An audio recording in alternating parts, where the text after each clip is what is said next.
Halo Sobat ATR BPN. Sobat, kalau kalian ngurus sertifikat tanah nih, pernah kepikiran nggak sih kenapa tanah kalian tuh harus diukur? Kenapa ya nggak cukup dengan pasang patok aja di rumah sebagai penanda batas tanah kalian? Kalian pasti bertanya-tanya dong. Nah, kali ini saya lagi sama beberapa orang yang emang ahli di bidangnya dalam pengukuran tanah. Saya lagi bersama dengan Mas Alfa dan Mas Gali. Tepuk tangan semuanya. Halo, Mas. Halo. Oke, Mas. Ada beberapa pertanyaan dari masyarakat ya, Mas. Terkait dengan pengukuran tanah nih, Mas. Kenapa sih emang tanah tuh harus diukur? Ada yang bisa jelasin? Oke, mungkin kenapa tanah harus diukur ya? Karena sebenarnya pengukuran tanah ini adalah salah satu tahapan yang kita lalui untuk mendapatkan sertifikat. Jadi sebelum dapat sertifikat itu tanah kita harus diukur supaya tahu posisinya di mana, bentuknya seperti apa, lalu luasnya seperti apa. Nah, ini memang pengukuran tanah ini adalah salah satu tahapan untuk pembuatan sertifikat tadi sebenarnya. Kalau misalnya kita pasang patok aja emang nggak cukup, Mas? Biar kan kayak di rumah nih, atau enggak di satu tanah nih, misal tanah yang kosong gitu ya, ada patoknya kan berarti udah ada tandanya tuh, Mas. Tuh. Itu nggak cukup? Nggak cukup, karena patok itu kan tanda di lapangan ya. Jadi sebagai penanda ya Mas? Iya, sebagai penanda di lapangan. Jadi kita harus tahu juga dari patok di lapangan itu seperti apa dia posisi koordinatnya di dalam peta. Untuk kita dapat bentuk model 2 dimensinya untuk nanti membuat gambar ukur, membuat peta bidang tanah. Nah, itu posisi patok di lapangan itu perlu kita ukur tuh step-stepnya. Ada ketentuannya gitu nggak, Mas? Kalau misalnya kita memasang patok tuh, patoknya harus kayak gimana tuh, Mas? Ada. Ada ketentuannya yang tentunya itu ada standar yang memang dari BPN juga ya, biasanya itu ada patok berupa beton. Karena kadang-kadang masyarakat juga asal patok tuh bambu asal di patok, Iya. itu nggak boleh itu. Oh, kalau bambu tuh nggak boleh? Sebetulnya boleh, hanya dia lebih bagus patok yang memang betul-betul patok. Contoh misalkan ada pipa dikasih semen itu lebih bagus. Karena kalau patok kayu atau ini kan sebetulnya bisa Kalau rusak yang ya. nggak permanen tuh gampang rusak, gampang dicabut. Apalagi untuk jangka waktu yang lama ya. Ya, sebenarnya kalau patok itu kan batas ya di lapangan ya. Tapi sebenarnya esensi dari patok itu sendiri adalah kontradiktur delimitasi. Jadi artinya persetujuan antara tetangga-tetangga bersebelahan kan. Jadi sebelum dipasang patok itu pastikan sama tetangga-tetangga bersebelahan itu sudah setuju bahwa batasnya di situ. Lalu posisinya benar di situ sehingga nanti ketika dilakukan pengukuran tidak ada lagi sengketa batas tuh waktu di lapangan, karena takutnya kalau di ukuran dari pasang patok ternyata masih ada sengketa batas, kurang ke kiri, kurang ke kanan, nah itu bisa menghambat pada saat pengukurannya. Kalau menurut saya sih secara filosofi ya patok itu adalah bentuk persetujuan batas di lapangan ya. Jadi tadi kalau dibilang patok itu bergeser, ketika tetangga berbatasan terus pemilik bidang tanah itu udah setuju, harusnya patok itu tidak bergeser. Karena kalau bergeser berarti kan belum setuju nih kan. Setuju-setujunya cuma setuju-setujuan ya, bukan setuju beneran. Jadi kalau ketika itu sudah setuju di lapangan, patok itu harusnya tidak akan bergeser dan tidak akan berpindah. Nah, saya ada beberapa case, nggak banyak sih, tapi patok itu berpindah dan ternyata setelah ditelusuri memang mereka belum setuju nih. Jadi memang menurut saya secara filosofis tuh patok tuh ya itu bentuk persetujuan di lapangan. Ketika itu tetap patoknya di situ, mau 100 tahun ke depan nggak bergeser, berarti ya memang di situ batasnya. Nah, berarti patok itu adalah salah satu kewajiban dari si pemilik tanah itu ya. Betul Kalau sekali. tanah nggak dipatok ya Kan- takutnya dicaplok Iya, sama orang. terus itu kan sebagai tanda batas juga Iya, antara betul bidang tanah. Misal saya punya tanah nih, Mbak punya tanah kan, kalau nggak ada patoknya Iya, dan bisa repot kan. main hapus robot Nah, aja. itu bahaya kan. Bahaya. Sama kayak Masnya mungkin punya istri atau punya pacar kalau Iya. punya pacar ya kalau Istri. istri. Oh, Iya, punya istri. punya pacar kalau nggak langsung dinikahin Nah, dipatok orang kan. Ya, betul. Kenapa sih kita tuh perlu banget peta bidang tanah? Kan kita tahu ada peta bidang tanah keluaran zaman-zaman terdahulu sama zaman-zaman sekarang tuh, Mas. Nah, gimana progres pelaksanaan peta bidang tanah, Mas? Ya. Jadi sebenarnya peta bidang tanah tuh sebenarnya ya peta ya. Maksudnya dalam artian adalah representasi dari bentuk bumi dalam sebuah gambar 2 dimensi ataupun nanti 3 dimensi berupa model ya. Jadi bagaimana sih tadi kita kan udah pasang patok ya di lapangan. Nah, bagaimana kita menggambarkan patok-patok yang sudah dipasang di lapangan itu ke dalam suatu bentuk sehingga nanti setiap orang yang melihat tuh bisa tahu oh ternyata posisinya di situ kan. Kalau secara teknisnya ya peta bidang tanah itu penting tuh buat merepresentasikan patok-patok itu nanti yang akan akhirnya dilakukan delineasi batas-batas bidang tanahnya, sehingga nanti kita kalau punya sertifikat tuh ada tuh di sertifikat kita tuh batas bidang tanahnya, lalu dari batas itu nanti akan menghasilkan luas.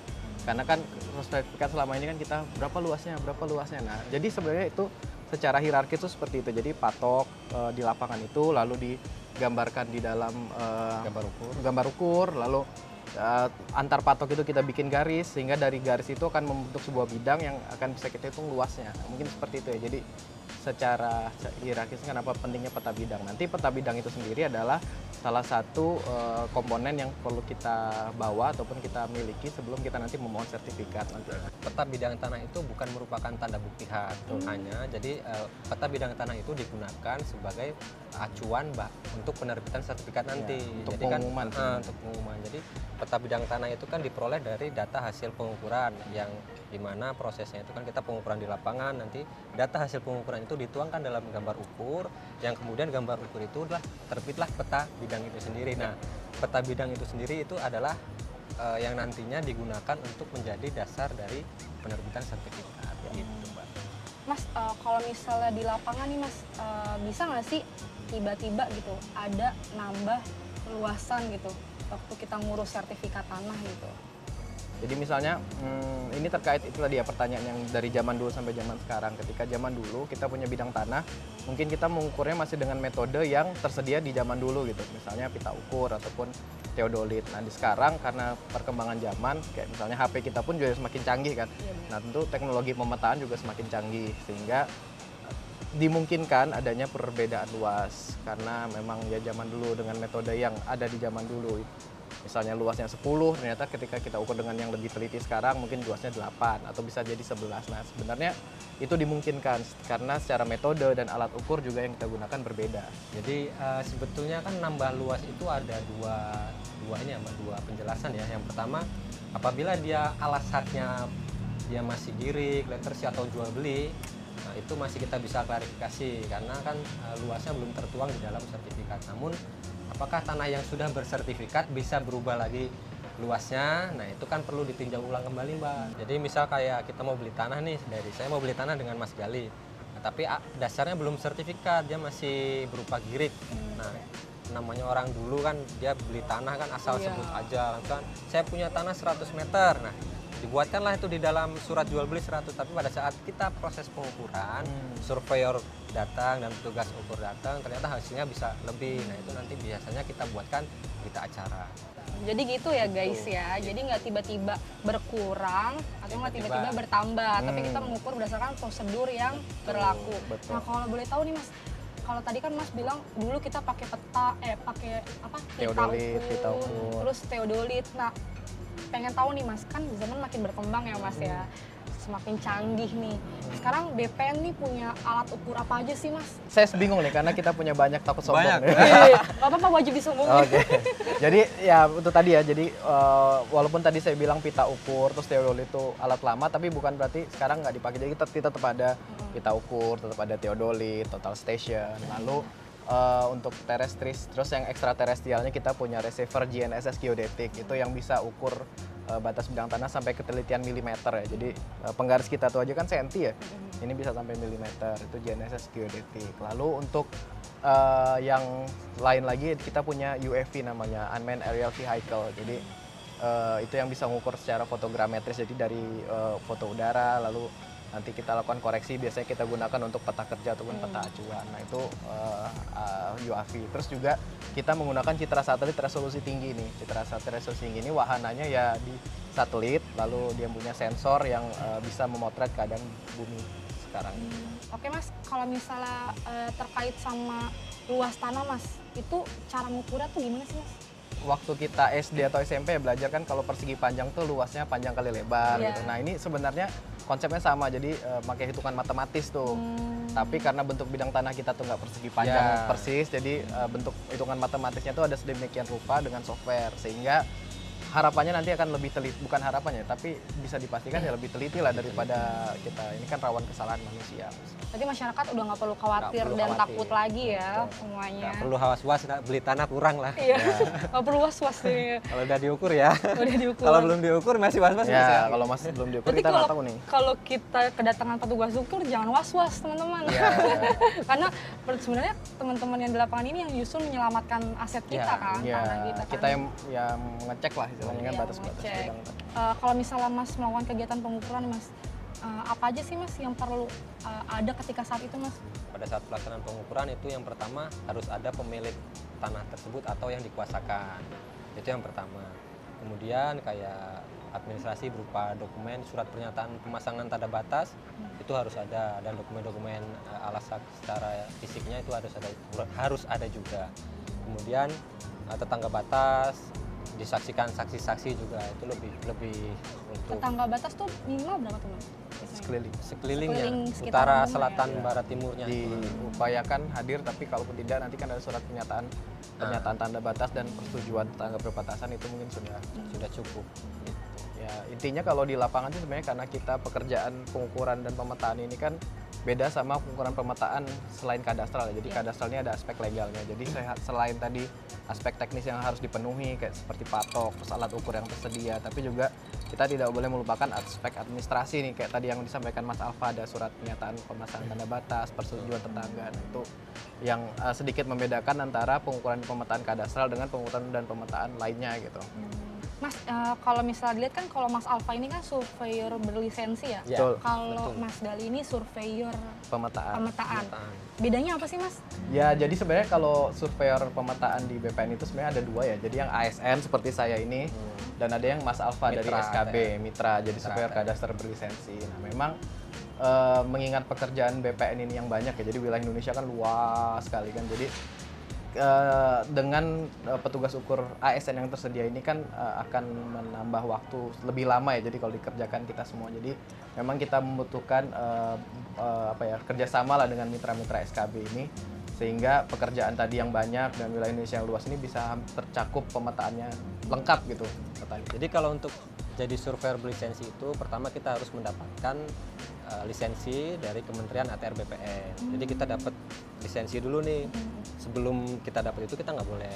Oke, terkait sama surveyor berlisensi tadi ya Mas, itu berapa sih Mas sekarang jumlahnya di satu Indonesia ini? Kalau nggak salah di data terakhir itu sekitar 6458 ya. Jadi terdiri dari surveyor kadaster dan asisten surveyor kadaster.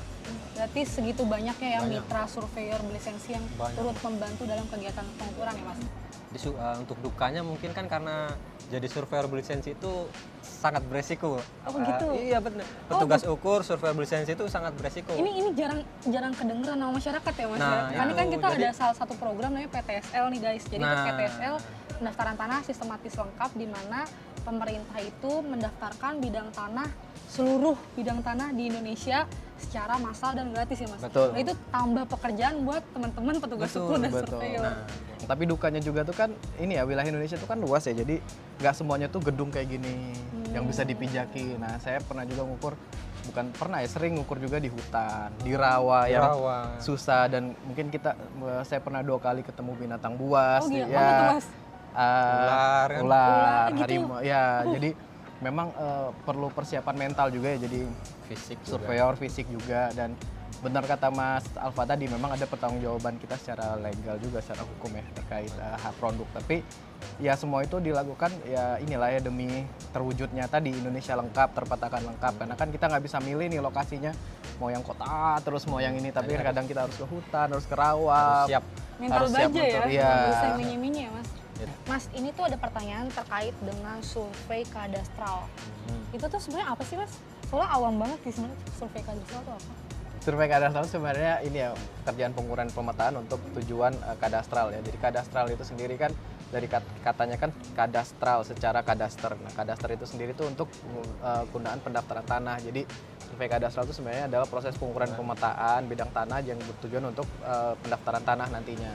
Nah, yang membedakan sebenarnya survei kadastral ini dengan survei lain, kan kita juga ada tuh pengukuran pemetaan misalnya rupa bumi atau pengukuran pemetaan Topografi. topografi. Nah, ini adalah perbedaannya adalah ada aspek legal selain aspek teknisnya. Jadi legal itu adalah terkait dengan kepemilikan tanah, terus objeknya itu sendiri adalah bidang tanah yang memiliki pemilik dan berbatasan dengan pihak lain, sehingga diperlukan selain teknis juga aspek administrasi yang penting di sini dalam prosesnya itu. Kalau proses dari awal sampai akhir sih sebenarnya survei kadastral itu mulai dari persiapan tadi, misalnya penyiapan administrasi, alat, terus peta kerja, lalu penyiapan alat itu ya kita menyiapkan alat ukur, dikalibrasi, terus habis itu di lapangan kita melakukan pengukuran titik perapatan, titik kontrol, lalu kita pengukuran, lalu pengukuran hasilnya nanti adalah gambar ukur yang diolah. Setelah gambar ukur lalu kita lakukan pemetaannya pun di peta pendaftaran kita yang sekarang sudah online ya. Peta pendaftaran, terus setelah pemetaan, lalu dokumen-dokumen warkah kepemilikan itu nanti akan dilakukan pengarsipan. Jadi prosesnya kurang lebih seperti itu sih, ya melibatkan aspek teknis dan juga aspek legalnya. Itu lebih ke teknisnya ya teman-teman, terkait dengan survei kadastral ya. Ternyata sepenting itu ya Mas. Karena kalau nggak ada kegiatan pengukuran ya nggak ada sertifikat tanah. Nggak ada. Iya nggak sih Mas? Nah kalau terkait kita punya kan yang namanya Bumi ATR BPN tuh, dimana kita bisa melihat peruntukan tanah ini untuk apa, ini apa gitu.